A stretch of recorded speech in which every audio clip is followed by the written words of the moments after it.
अस्सलामु अलैकुम ज़ैम बख्तुल्लाह जान हसरत او تاسو ګورئ په پښتو پوینټ ټي وي باندې د نن ورځې تر دې دمه خبرونه. د ټولو اول سر خبرونه.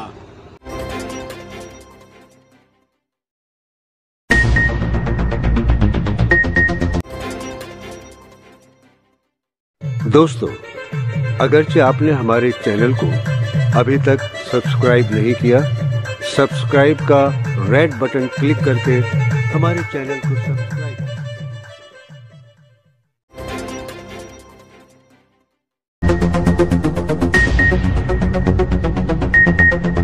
په تیرو 40 غنټو کې کرونا وایرس په ملک کې 19 شل نور مړي وکړه.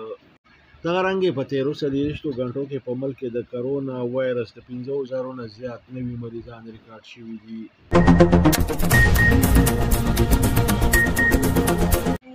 د قومي اداره صحت د وینا مطابق په راروانه میاشت کې په ملک کې د کرونا وایرس د ویکسینو د تیاری عمل شروع شي.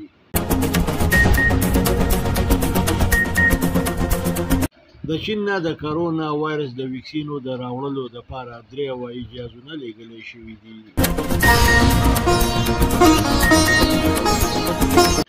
د کرونا وایرس د یونیورسل ویکسینو د تیاری په لړ کې د امریکای ماهرینو د نورو کامیابو دعوه کړې ده.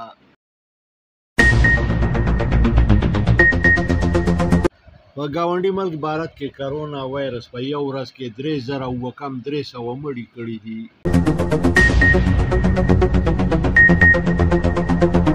د بالیوډ اداکار اجے د کرونا وایرس د وبا د قابو کولو لپاره د 1 کروڑ روپیو عطیه ورکړې ده. وزیر اعظم عمران خان ویلي دي چې په سعودي عرب کې د پاکستاني سفارتخانې د عملې د پاکستاني مهنتکشو سره د ناروا رویې مونږ نوټس اخیستی دی.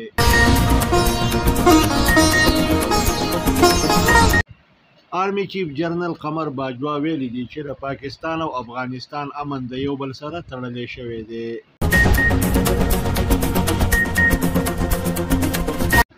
په کراچۍ کې د قومي اسمبلۍ د 251 حلقې د ضمني انتخاباتو پولینګ مکمل شوی دی او شماره شروع ده.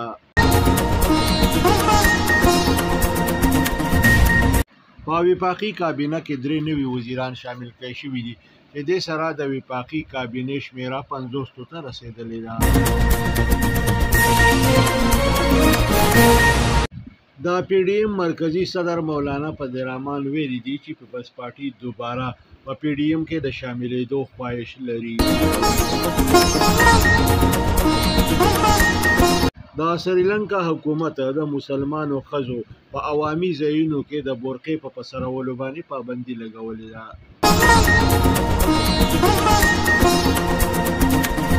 په چین کې یو چاقو بردار سړی یو پرایمري سکول ته وردن نشو چې په ګڼ شمېر کې ماشومان او 2 استادان جوبل کړه.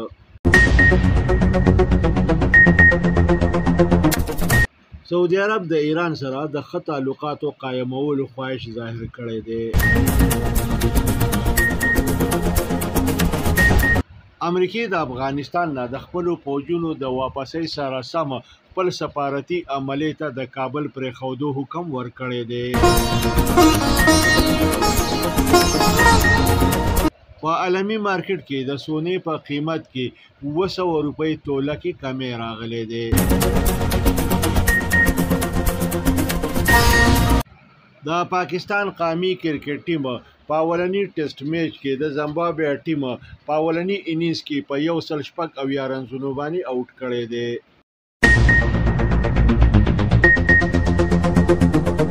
انګلیش فوټبال کلبونو په روانو میچونو کې مسلمانانو لوبغاړو ته د روژه ماتي کولو موقع ورکړې ده.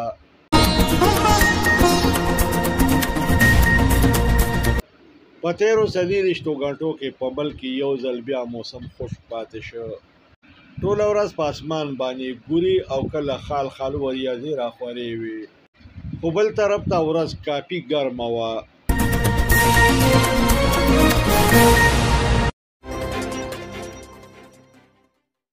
दोस्तों, अगरचे आपने हमारे चैनल को अभी तक सब्सक्राइब नहीं किया, सब्सक्राइब का रेड बटन क्लिक करके हमारे चैनल को सब्सक्राइब करें।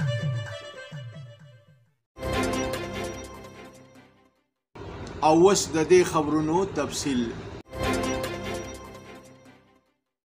په تیرو 40 غنټو کې په ملک کې کرونا وایرس 19 کسان نور وجلی دي.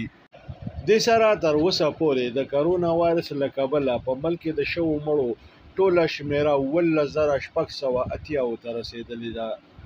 د سرکاري اعداد و شمار مطابق په ملک کې د کرونا وایرس د مصدقه مریضانو شمیره 8,15,211 شوه.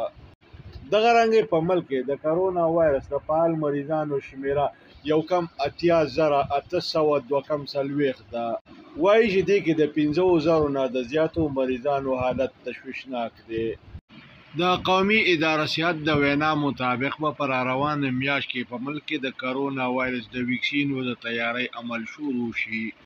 بل اړخ ته پاکستان د چین نه د کرونا وایرس د ویکسینو د راوړلو لپاره 3 هوایي جهازونه لیږلي دي. د کرونا وایرس د هر قسم خلاف د مؤثرو یونیورسل ویکسینو د تیاری په لړ کې د امریکې د صحت د ادارې ماهرینو د نورو کامیابو دعوه کړې ده. په دې لړ کې دا انکشاف شوی دی چې دا ویکسین کله تیار شي نو د دې به زیات نه زیات قیمت 150 روپۍ. د راغلو اطلاعاتو مطابق په گاونډي ملک بھارت کې کرونا وایرس په یو ورځ کې 3,300 مړي کړي دي.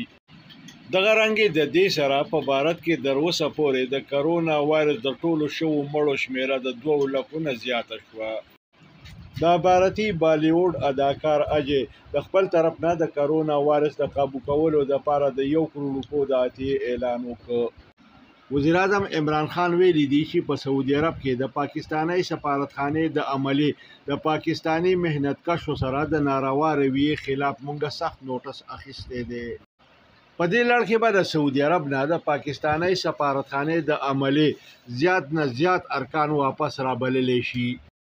د پاکستان آرمی چیف جنرال قمر باجوا ویلي دي چې د افغانستان او پاکستان امن د یو بل سره تړلی دی. په افغانستان کې د امن د راتلو سره به په پاکستان کې امن نور مستحکم شي. زمونږ خواهش او کوشش دا دی چې په افغانستان کې زر تر زره امن راشي. په کراچۍ کې د قومي اسمبلۍ د 251 حلقې د ضمني انتخاباتو په لړ کې پولنګ مکمل شوی دی او د شمار عمل جاری دی. په وفاقي کابینه کې 3 نوي وزیران شامل کړي شوي دي چې د سره کپتان عمران خان د وفاقي کابینې د ارکانو نیمه سنچري مکمل کړې ده. د سریلانکا حکومت په عوامي ځایونو کې د مسلمانانو ښځو په بورقې په سرولو باندې پابندي لګولې ده. په دې لړ کې د پابندۍ په باقاعده توګه باندې نوټیفیکیشن شوی دی. د راغلو اطلاعاتو مطابق په چین کې یو چاقو بردار سړی یو پرایمري سکول ته وردن نشه چې په ګڼ شمېر کې ماشومان او 2 استادان زخمی کړه. وایي چې 2 جوبل شوو استادانو ماشومان د چاقو بردار سړي نه د بچ کولو کوشش کوو. د سعودي عرب ولی عهد شاهزاده محمد بن سلمان د ایران سره د ښو تعلقاتو د قایمولو خواهش ظاهر کړی دی. په دې لړ کې د ویلي دي چې سعودي عرب او ایران 2 گاونډي ملکونه دي. پکار دي چې د دې دوانو گاونډي ملکونو تعلقات ښیي. په خپلو کې ښه تعلق د دې دوانو ملکونو ضرورت دی. امریکې د افغانستان نه د خپلو پوځونو د واپسۍ سره سم خپلې سفارتي عملې ته د کابل پرېښودو حکم ورکړی دی. دا خبره د امریکې صدر کانګرس ته په خپلې اولنۍ وینا کې وکړه. د راغلو اطلاعاتو مطابق په عالمي مارکیټ کې د سونې د تولې په قیمت کې 200 روپۍ کمی راغلی دی. وایي چې د سونې په قیمت کې دې کمی په مقامي مارکیټونو کې هم ځان ښودلی دی. راځئ چې وګورو د لوبو خبرونه. د پاکستان قومي کرکټ ټیم د زمبابوې کرکټ ټیم د اولنی ټیسټ میچ په اولنی انینګز کې په 106 رنزونو باندې آوټ کړی دی. په میچ کې شاهین افریدي او سنلي د ښه بالنګ مظاهره وکړه او 4 وکټې واخیستې. د انګلیش فوټبال کلبونو لیسټر او کریسټل پیلس مسلمانانو لوبغاړو ته د میچونو په دوران کې د روژه ماتي موخه ورکړې ده. दोस्तों, अगरचे आपने हमारे चैनल को अभी तक सब्सक्राइब नहीं किया, सब्सक्राइब का रेड बटन क्लिक करके हमारे चैनल को सब्सक्राइब करें।